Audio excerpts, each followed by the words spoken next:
For the first time in about 8 to 10 years, Survivor Series actually means something. Let's hope to God it'll get something good as an event in return. Hey guys, Fred here from the CC Network, ready to give my 2015 Survivor Series predictions. And as I have mentioned, this show, for the first time in ages, has something good going into it. We have the tournament to crown the new world champion, which is always good to know, and we also have the 25th birthday on Sunday of the Undertaker gimmick, which honestly could have been built up a little better, but they've done the good job on the network. We all know it's coming, and we all know what to expect from the match in question.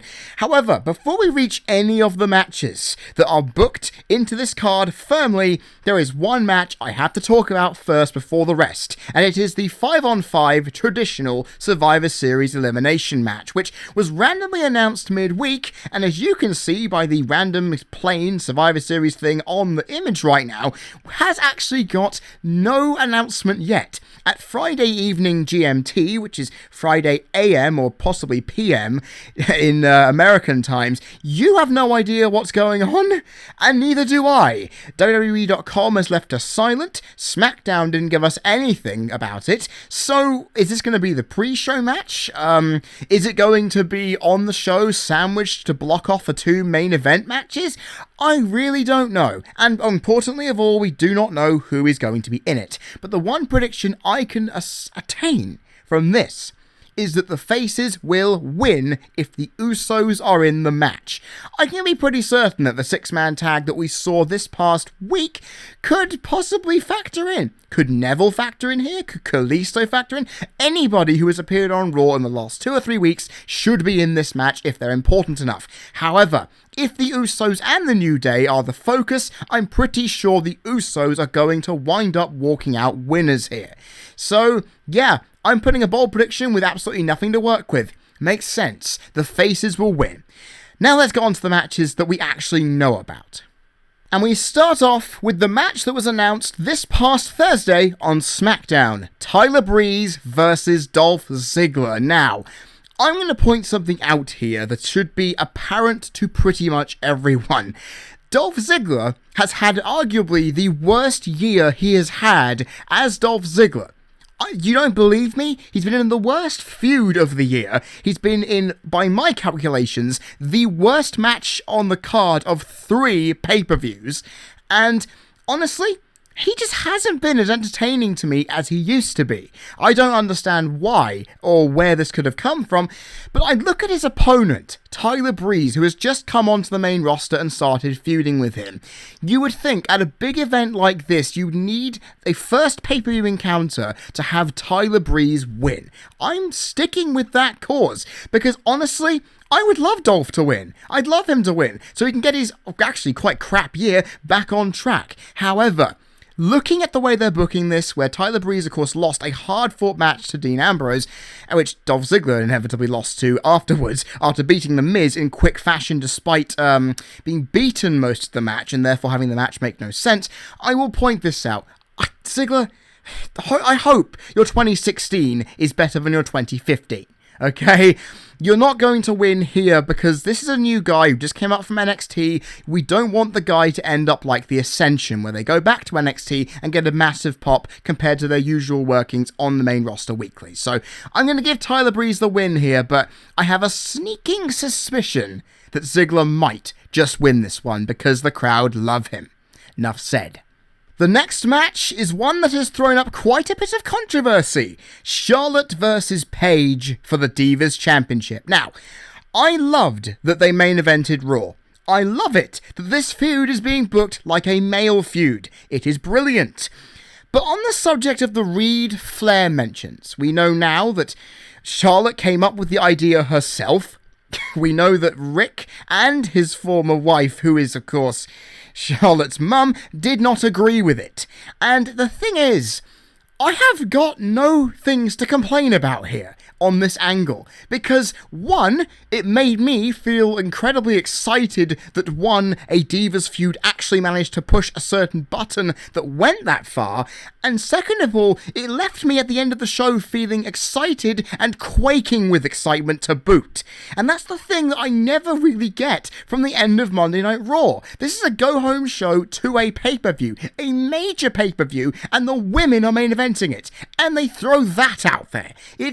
For me, it gave me that jolt that I remember back in the days of ruthless aggression going into the John Cena era when it first began. I felt incredibly alive, which because I got that realism, I got that intensity, I got everything I could possibly ask for from wrestling storytelling on Monday Night Raw at the end of the show. So what can I complain about? It's brilliant. For those of you who may say, oh, it's in bad taste, of course it's in bad taste. It's incredibly in bad taste. But for what this storyline needed, knowing that Paige has been pushing her weight around, and she did again here, it makes the match that's coming up even better. Because what I'm hoping, and I hope we've seen this, knowing a lot of people have predicted it would happen to Nikki Bella in the past pay-per-views, is to see Charlotte, enraged after what happened, go in there and punch Paige's lights out and win pretty much as soon as she can. Or she could just go in there and physically dissect the Norwich lass who comes from the city that is 40 miles away from my current location. And this is the thing that makes me incredibly happy. I'm looking forward to this match because I have expectations because of what happened at the end of Raw.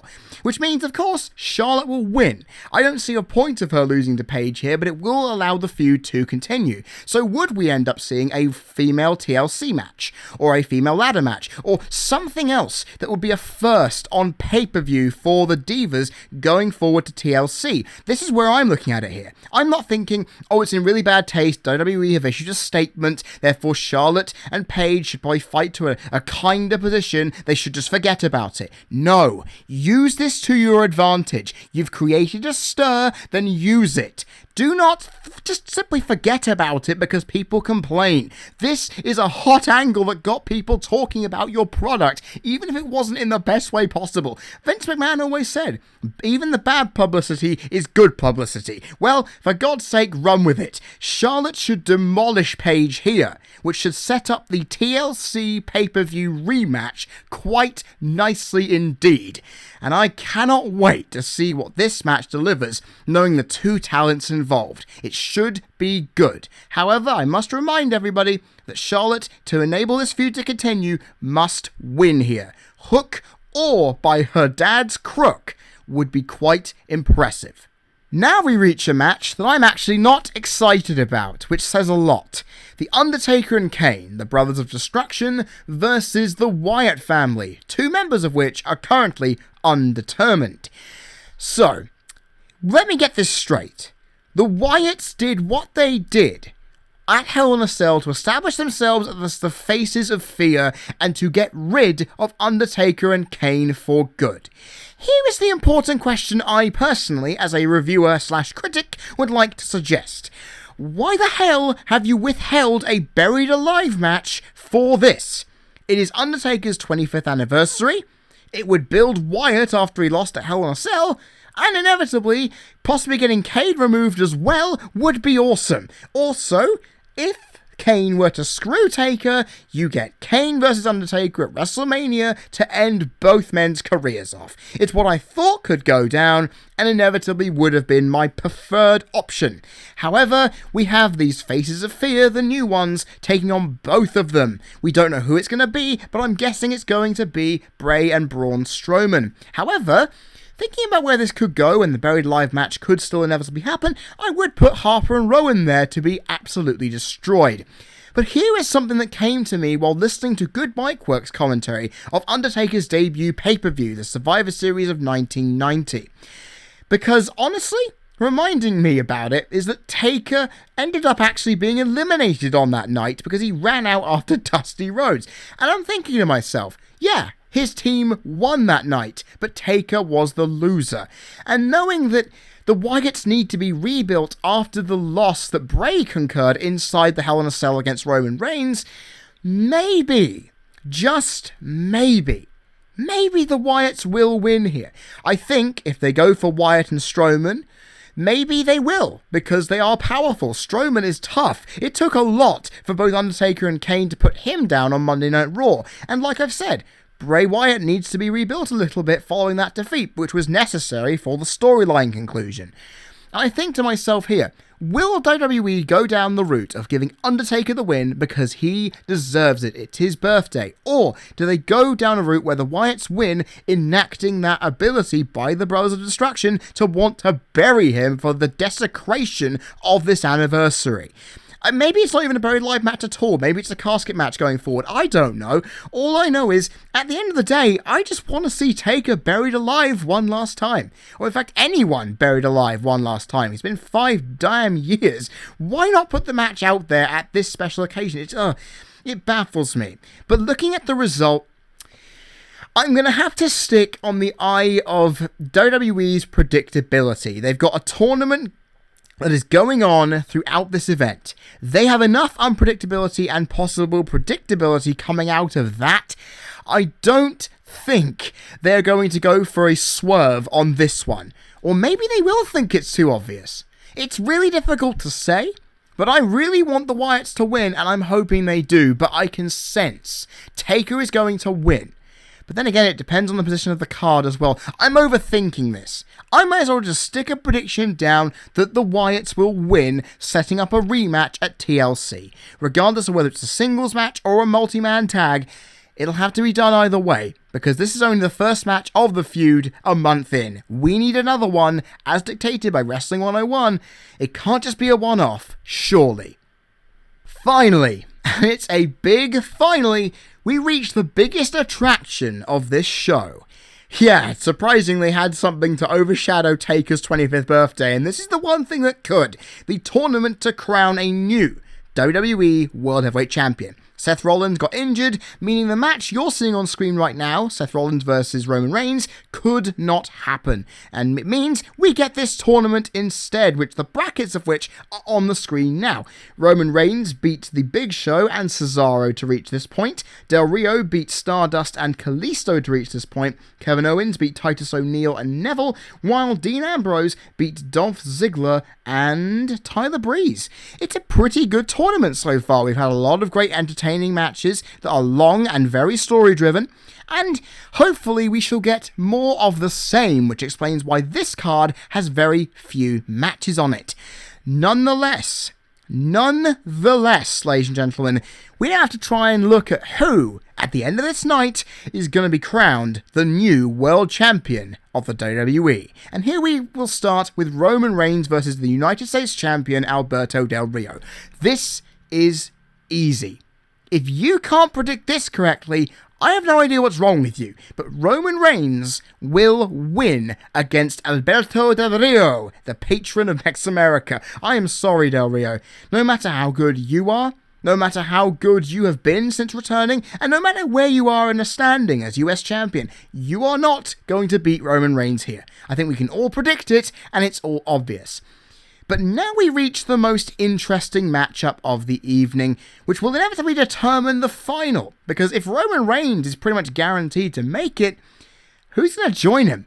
Kevin Owens or Dean Ambrose? Now, this match I am so excited to see. But the thing is, who is it going to be? Because, yeah, this is going to be a fantastic match. But the thing is, yeah, they're going to build some story around it. Someone's going to get hurt in there. Someone's going to be taking that body part to hell. And we are going to see a very energetic, very intense, very physically demanding match. I am sure of it. But it is all important to know the winner. And I would say, because I love him, Kevin Owens would win this match. But you see, I know that's not going to be the case. Kevin Owens winning would be incredible, as he is the best mic worker in WWE right now, and it would also be brilliant to have him resume Seth Rollins' heel run by being the next chosen one that Triple H picks. Of course, you saw how pally they were off mic on Raw this past week. Not to mention, every single time Kevin Owens has won something, from the NXT title to the IC title to this, he has been talked to by Vince McMahon shaking his hand, so that would be good for storyline progression. He beats Ambrose, goes through to Roman Reigns, Triple H and the Authority help him win, or he just dominates and wins on his own. Nuff said it would be great, and he would be a double champion. However, my main problem is that he is the Intercontinental Champion. That is where the problems lie, because for me, he really should not be going into this match to become a double champion. Seth Rollins already did that this year. We don't want an angle rehashing itself. So here's my thing. What if Neville comes in and screws Kevin Owens, setting up the IC title match between the two at TLC, which would be pretty damn awesome? Or I could even throw a huge leaf out of any booker's book from the fantasy land and go for Daniel Bryan, Sami Zayn, or anyone in between to make the wrestling smart in us all go completely and utterly insane. But then again, I look at Dean Ambrose and think to myself, yeah, he could win this thing easily because it makes sense storyline-wise. These two brothers of the Shield who have fought against the Authority now have the chance to upset all of their plans, and they could put on a great match of great respect. But it could also mean that one of them turns heel. We've had that rumoured around a lot. Then again, who do you turn heel? Because Roman Reigns said bluntly, hey, I'm not going to do anything Triple H says, I'm doing it myself. But would Dean Ambrose really do anything and everything to win that world title, even if it meant siding with Triple H? You see, I don't think so. They've battled so long, over a year and a half against them. I would be incredibly surprised they even went down that angle. But the thing is, both of them have been teased to win the world title this year, whether it be in the Elimination Chamber through to Money in the Bank period that Dean Ambrose had, or it could be like, well, Roman Reigns, where he won the Royal Rumble and nearly won the big one at WrestleMania. This is the match that I know WWE wants, and that's why I'm going for Dean Ambrose to win. But then, of course, who wins the title match? I've already said, like I've said, Kevin Owens has got the strap. He doesn't need to win here. He can set up his next feud in the meantime, because all of these matches have ended clean. One of them has to end with a distraction or an interference or something. It might as well be Kevin Owens to do it, so he doesn't end up looking weak as a result. I look at Ambrose and Reigns in the final, though, and I think to myself, if they play this match straight down the middle, no heel turn, no nothing, I would say still Roman Reigns will win.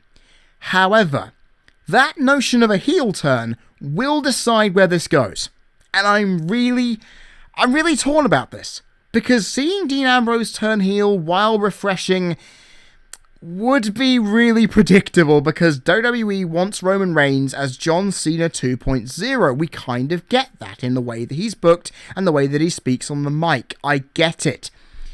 But then seeing Reigns turn heel would be refreshing as hell, but it also wouldn't make any sense.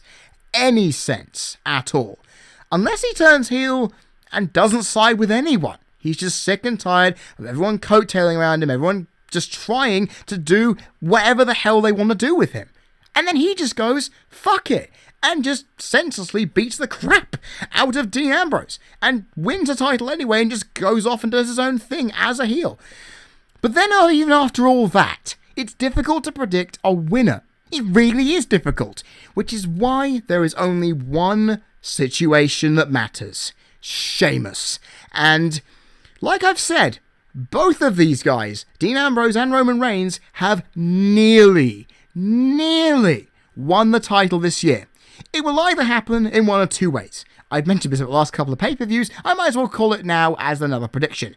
Sheamus will come in either during the match after both men with respect are spent, meaning that he comes in, cashes in during the match and wins it, or one of them has already won. Give it Roman Reigns, give it Dean Ambrose. He comes in, wins the title, and sure, I know some people would say, well, hold on a second. Why would he be the next chosen man of the Authority? That doesn't make any sense, some of you are crying out. Well, let me think about it here. Wasn't he the workout buddy of Triple H one time? Didn't Triple H always have respect for Sheamus, even though nothing ever really went his way? Didn't they have that match at WrestleMania 26? I'm just kind of saying, in terms of what's already happened, off-screen and on, That would be a very interesting swerve that a lot of people wouldn't see coming, and I would find very entertaining to see where they ran with it. Sure, Sheamus doesn't have to hold the title until WrestleMania, oh god no. He could hold it to the Royal Rumble, where one of the Shield members, ideally, would be Dean Ambrose or Roman Reigns, wins it, for the other to win the Rumble, or something else random to happen like a Brock Lesnar. You will see where this goes. Whoever wins this tournament match, it will go into crazy booking territory. We don't know where it's going to go until we see it all happen in front of our eyes. But I'm going to go with Sheamus here. Regardless of what happens in that match, Sheamus will walk out as the world champion. And honestly, even though the run may not last long, I hope to God they make it worth it, because even if it lasts a month, maybe 2, they might as well do their best to convince us that it was all for the benefit of the company. Meaning that when Dean Ambrose and Roman Reigns finally do win the world title, it will be something we can absolutely go crazy over. So, in retrospect, let me sum up my predictions for this tournament as a whole.